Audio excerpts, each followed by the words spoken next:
Hello, English learners. Welcome back to English Pod. My name is Marco. And my name is Catherine. So what are we talking about today, Marco? Well, we're talking about one of my favorite topics, which are computers. Yes, you're a little bit of a nerd. A little bit. I love computers and technology and everything that's related to it. So that's what we're going to be looking at today. Maybe we're buying a new computer. Well, I anticipate learning something from this because there are a lot of those fancy big words that I don't know that have to do with processors and giga things. So that's going to be coming up in a minute here. But first, let's just jump right in and take a listen to today's dialogue.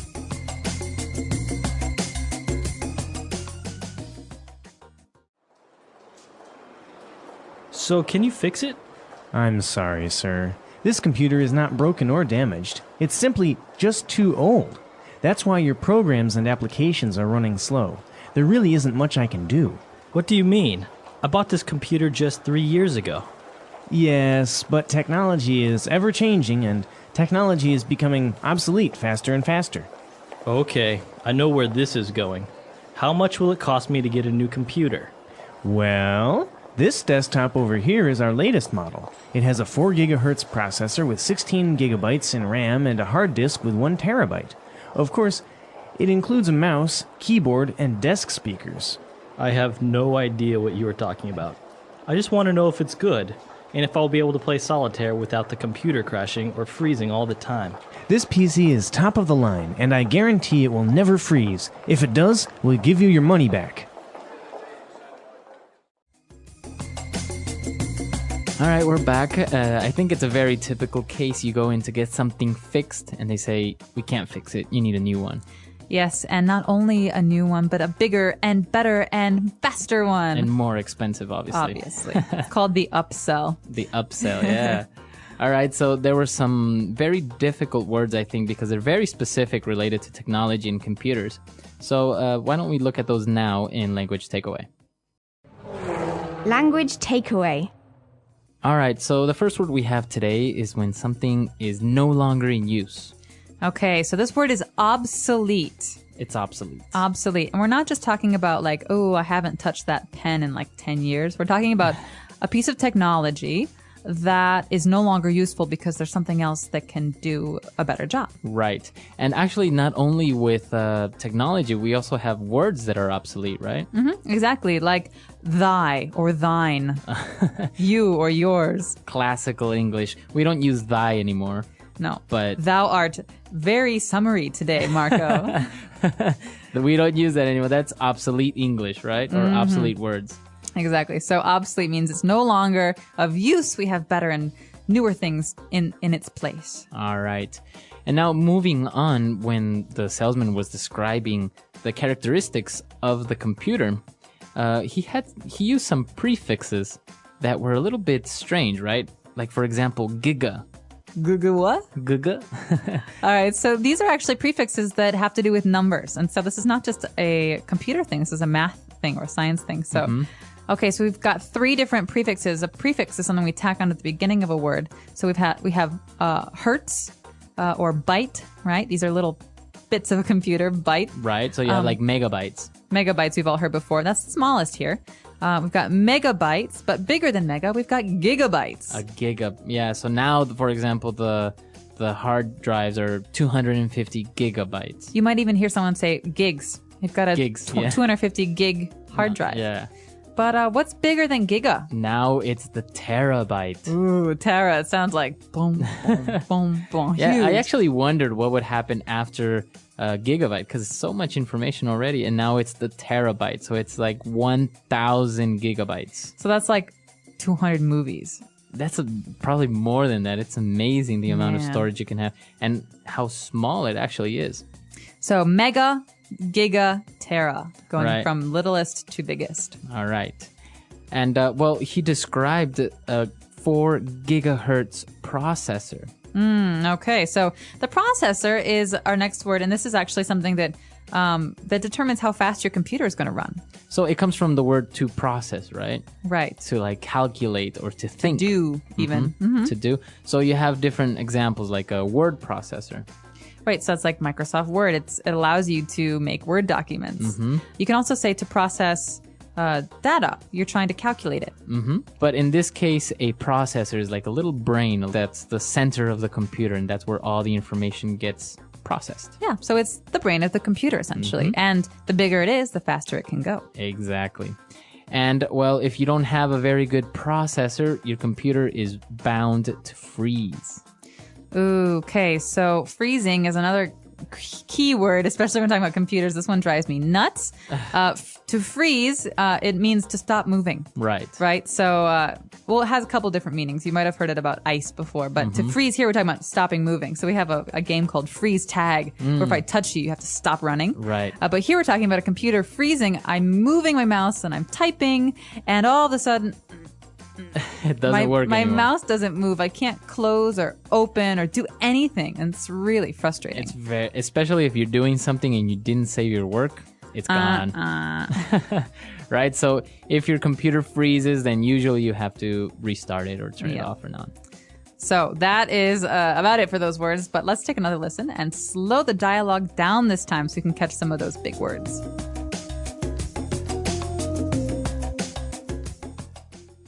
So, can you fix it? I'm sorry, sir. This computer is not broken or damaged. It's simply just too old. That's why your programs and applications are running slow. There really isn't much I can do. What do you mean? I bought this computer just 3 years ago. Yes, but technology is ever-changing, and technology is becoming obsolete faster and faster. Okay, I know where this is going. How much will it cost me to get a new computer? Well, this desktop over here is our latest model. It has a 4 gigahertz processor with 16 gigabytes in RAM and a hard disk with 1 terabyte. Of course, it includes a mouse, keyboard, and desk speakers. I have no idea what you are talking about. I just want to know if it's good, and if I'll be able to play solitaire without the computer crashing or freezing all the time. This PC is top of the line, and I guarantee it will never freeze. If it does, we'll give you your money back. Great, so we are back. So now let's jump into today's Fluency Builder. Fluency Builder. All right, so on Fluency Builder, we're going to take a look at 3 different phrases. For example, the salesman was describing technology and said that it's ever-changing. Okay, so this is almost a little poetic line Yeah. here. So ever-changing means always changing. Always. Always changing. And so we can say that the ocean is ever changing. You know, the Right. waves are always changing it. But in this case, he's saying that technology is always changing. It's always progressing into something new. And so Exactly. that is a key selling point for this guy.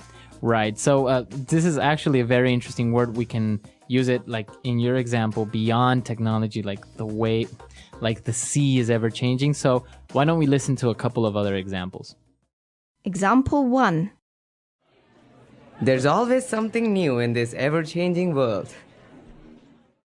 Example 2. Times are ever changing, and we must prepare ourselves better every day. Example 3. The flu is an ever-changing virus that continues to claim many lives. All right, we're back. So now we understand the ever-changing. So the man who's trying to buy this computer, or at least get his computer fixed, really starts to get frustrated with the salesman. And he says, okay, I know where this is going. So he hears the sales pitch. He hears this guy trying to loosen him up a little bit. He says, I know where this is going. So what does this mean, this where something is going? So basically, what direction a conversation or a topic or a situation is taking. Okay, so he's saying, I know why you're telling me these Right. things. I know your motive. Or I know what's happening. I know what you're going to say. Okay, so he's essentially saying, I know you're going to try and sell me a computer. Right. All So you can use it in other circumstances, right? For example, a relationship. I don't know where this is going. Right. What is going? Classic breakup line. I just don't think I know where this is going anymore. So in reference to the relationship, right? Yeah, We so- don't know what's happening. Are we serious? Are we maybe going to get married? I don't know anymore. I can't tell where this movie is going. It's so like, ooh, here and there and boring. Yeah, you and- don't know the plot. Yeah. All right. So it's a very common phrase, and it sounds very natural when you say it, right? It does. And that's why it's Fluency Builder. It really helps you sound like a more native English speaker when you use these kind of phrases.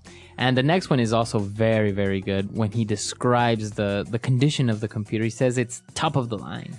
Top of the line. Now, what line we're talking about, I do not know, but this Like is above average line. right. So this is the best of the best. This is the top model or the top computer. And you can definitely imagine a car salesman using this. Yeah. Yes, this BMW is top of the line. It's the best money can buy. Yeah, that's another good one. So basically, top of the line is the best of the best, the above average, right? More than above average. It's the best you can do. And The so best you can the buy. guy is saying, listen, this is our best computer. Really, you should buy it.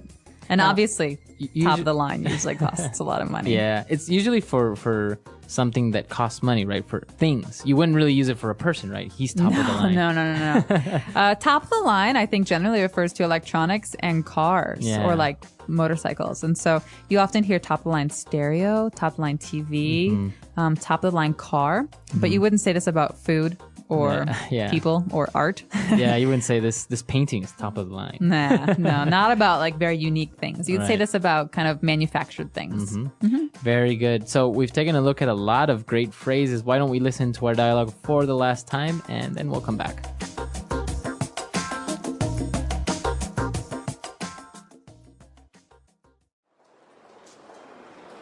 So, can you fix it? I'm sorry, sir. This computer is not broken or damaged. It's simply just too old. That's why your programs and applications are running slow. There really isn't much I can do. What do you mean? I bought this computer just 3 years ago. Yes, but technology is ever changing and technology is becoming obsolete faster and faster. Okay, I know where this is going. How much will it cost me to get a new computer? Well, this desktop over here is our latest model. It has a 4 gigahertz processor with 16 gigabytes in RAM and a hard disk with 1 terabyte. Of course, it includes a mouse, keyboard, and desk speakers. I have no idea what you are talking about. I just want to know if it's good, and if I'll be able to play solitaire without the computer crashing or freezing all the time. This PC is top of the line, and I guarantee it will never freeze. If it does, we'll give you your money back.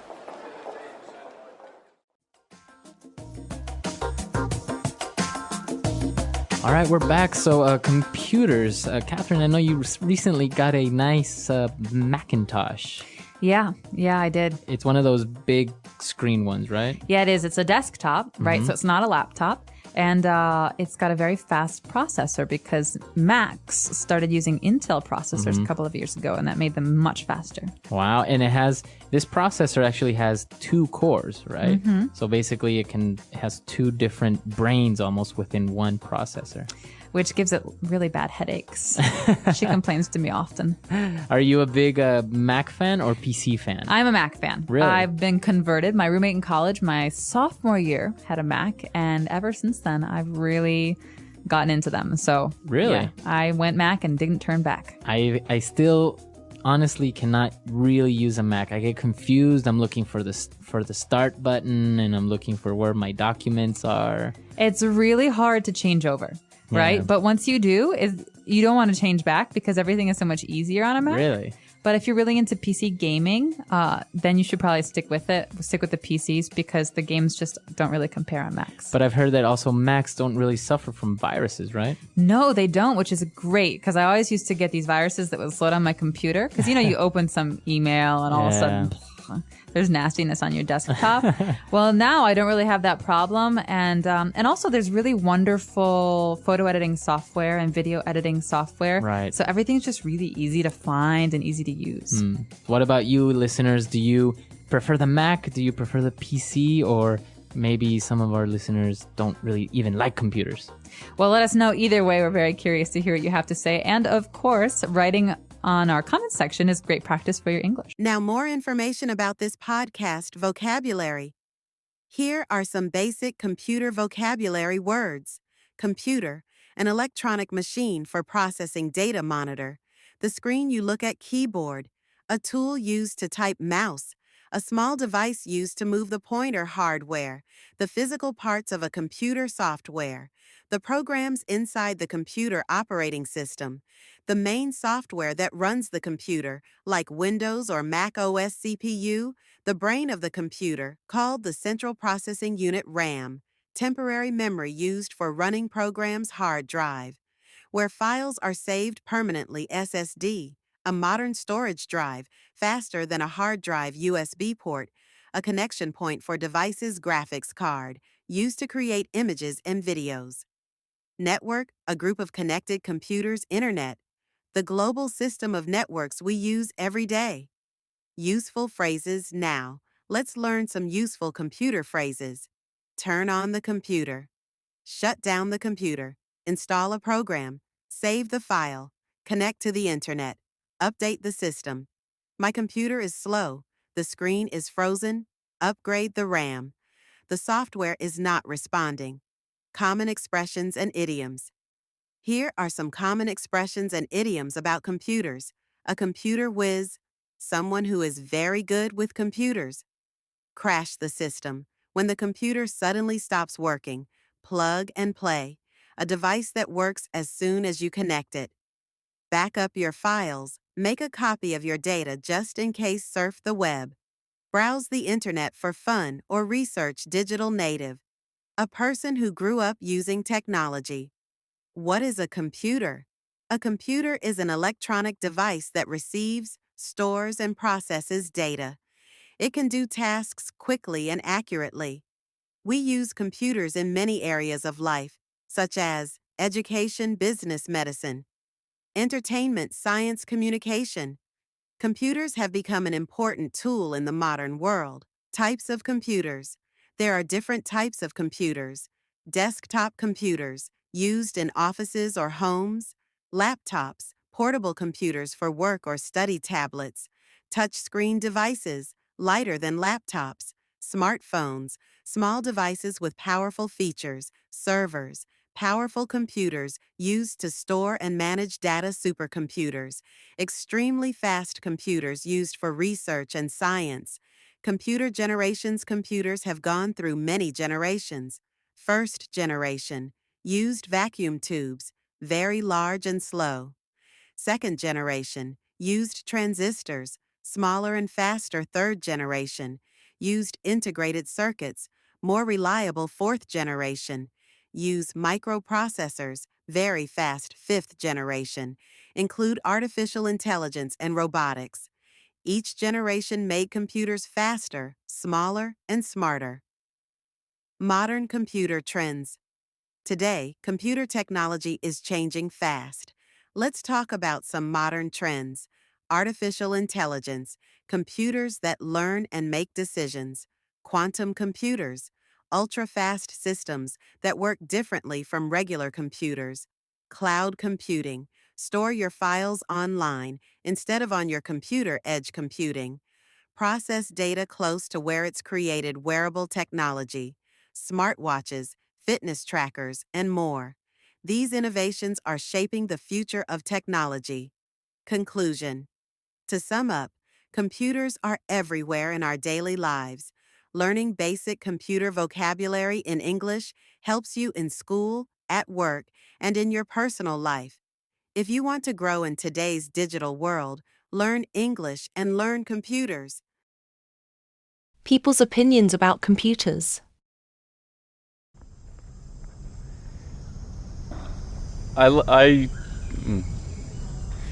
As for computers, I think that my answer would be a lot different if you asked me this 2 years ago.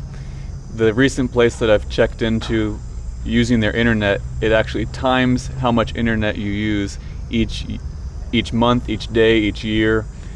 So I think if you put something like that in your face, the answer will be quite different.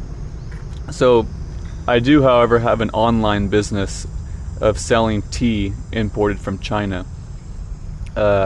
Previous to that, I had an online business selling Apple computers for about 3 years. So a lot of the advertising that I would do, the conversations that I would have, the marketing, the research, whatever it may be, would all be on the internet. Other than that, I do a lot of emailing online because I'm usually away from my family or friends, so I usually use it as kind of a tool to connect with them. I also use the internet or the computer to make long distance phone calls that would probably be free using Skype. Other than that, I use it to put pictures on and kind of the basic word processing and stuff like that, but I try to keep my computer down my computer usage down to only a few hours per day, and only do what I really need to do on there.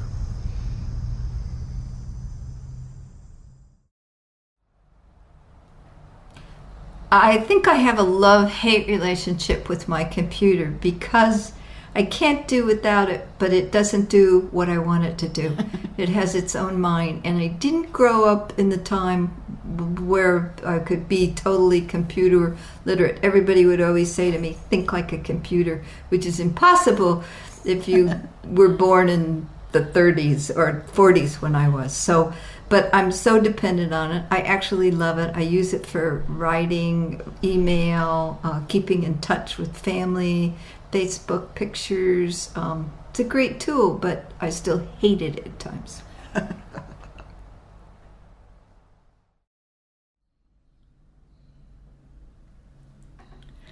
I've been using my computer, far more extensively since I have become an expat living in Thailand and having come from the United States. And this helps me keep in contact with family and friends. And I've taken it beyond that. Because of the lack of good films here, I have learned to download and burn DVDs. My computer, and now I have a cable linking it to my television, so I don't have to sit in front of an 18-inch screen in an uncomfortable chair. So my computer gets used a lot, and I Google the world. Listening task 1. Answers. The question was, what do you use computers for? Listening task 2. Now listen to a conversation where people are talking about how good they are at using computers. Decide who you think is the best at using computers. Hello, Tom. Hi. So I'm Katie, and as you can hear, I'm sitting talking to Tom. And Tom, if I can tell you, is a bit of a computer clever clogs. He's very good with computers. Wouldn't you agree? I don't think I'm that good. Oh, yes, you do. You know you are. He's very good at computers. You've worked in computers a long time, haven't you? Yeah, for 13 or 14 years now, since London. So we're a bit different because, I use computers a lot, but I only use them for a few of the same things that most people use them for, emailing, word processing, looking at pictures, surfing the internet. I don't do anything very clever on them. Why do you like computers? I actually got interested in computers because of the possibilities it was going to offer people years ago and the way it might change culture and learning and things like that, because I have a background in anthropology and travelling, and I became interested in how the internet kind of offered it was like a doorway to the world. You could see places and almost travel online. So that's what initially at the beginning got me interested in computers. And also I thought it would be a profession that would mean I could travel, because you can work, if you can use computers and do web design and development, you can work wherever you want, really. So that was the main reason. Yeah, I think more and more people are doing that now as well. Yeah, whenever for example, when we lived in Thailand, there were a lot of people there that used to work from home on their laptop, creating their own business or doing photography or video editing or something. Yeah. I joke about computers because they do annoy me sometimes, especially when they won't do what I want them to. And usually it's probably me making the mistake, not the computer. But because the computer can't tell me what I'm not doing or what I'm doing wrong, I do quite often end up shouting and swearing at my computer. So, I've had that as well. Yeah. I think that never goes away. But they are. A few weeks ago I had, I think, 2 days without the internet, and it nearly killed me. Yeah, it's so addictive. Used to having them now, aren't we? Well, you see, and recently, in the last few weeks, I've seen lots of photos that people have shared on Facebook that are just photos of young people on their mobiles. Yeah. You know, whether and I noticed this the other night when I went out into town here, and everyone was. I saw a group of girls at a table. There were like 5 or 6 of them, and they sat down, and for about 45 minutes. They were all on their mobile phones, you know, surfing the internet or messaging their friends, and they didn't talk to each other. And I was looking at it going, that's crazy, you know. What's the point? They're doing all their socialising through their devices and not face to face. Absolutely, and I think that's the thing now, because it used to be that you had a computer, which was at home, and you had a telephone, which was for calling people. But now, I mean, most phones, or the phones that a lot of people have, are computers, really, aren't they? Or they work like them. Well, they are. They're basically small computers, and you know, it offers huge possibilities to people in developing countries, for example. But at the same time, I'm aware and I'm conscious of having to create some way of shutting it down. You know, like I wake up sometimes in the middle of the night and I check my email at 4 a.m. when I'm half asleep, and it's like an addiction. Yeah, we're all becoming computer addicts. Yes, we need to throw them all away and become farmers. I hope not.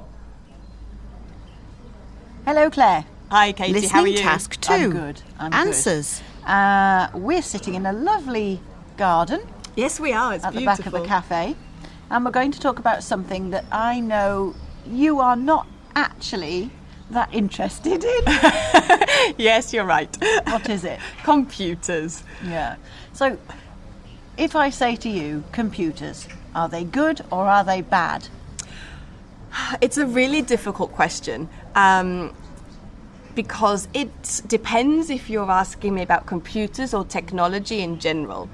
I think computers and technology, it's a great thing, a really, really great thing.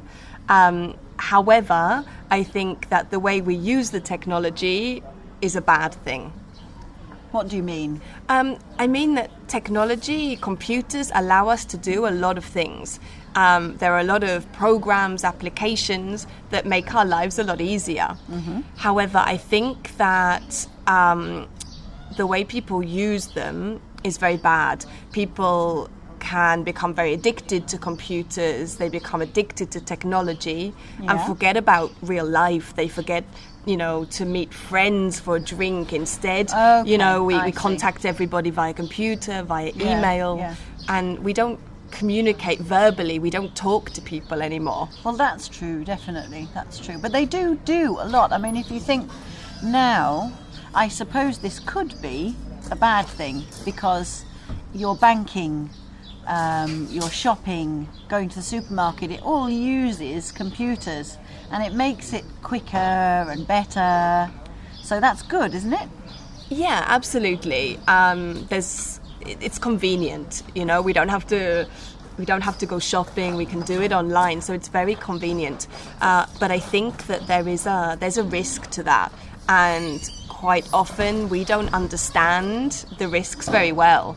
You know, we are putting personal information into the computers, That's true. I don't know how easy it is for people to access my information. I trust that my information is safe, but I think there's a risk. But in general, yes, for convenience and to make things easier, now we use computers a lot. And I think in the future, it'll be more and more, because, like, even now, for example, you can buy a fridge that knows what's in it, and it will, via the internet, it can order your shopping without you doing anything. Like, it knows how much milk you need every week and what you've used. Really? Yeah, and either they have them now or they're starting to make them.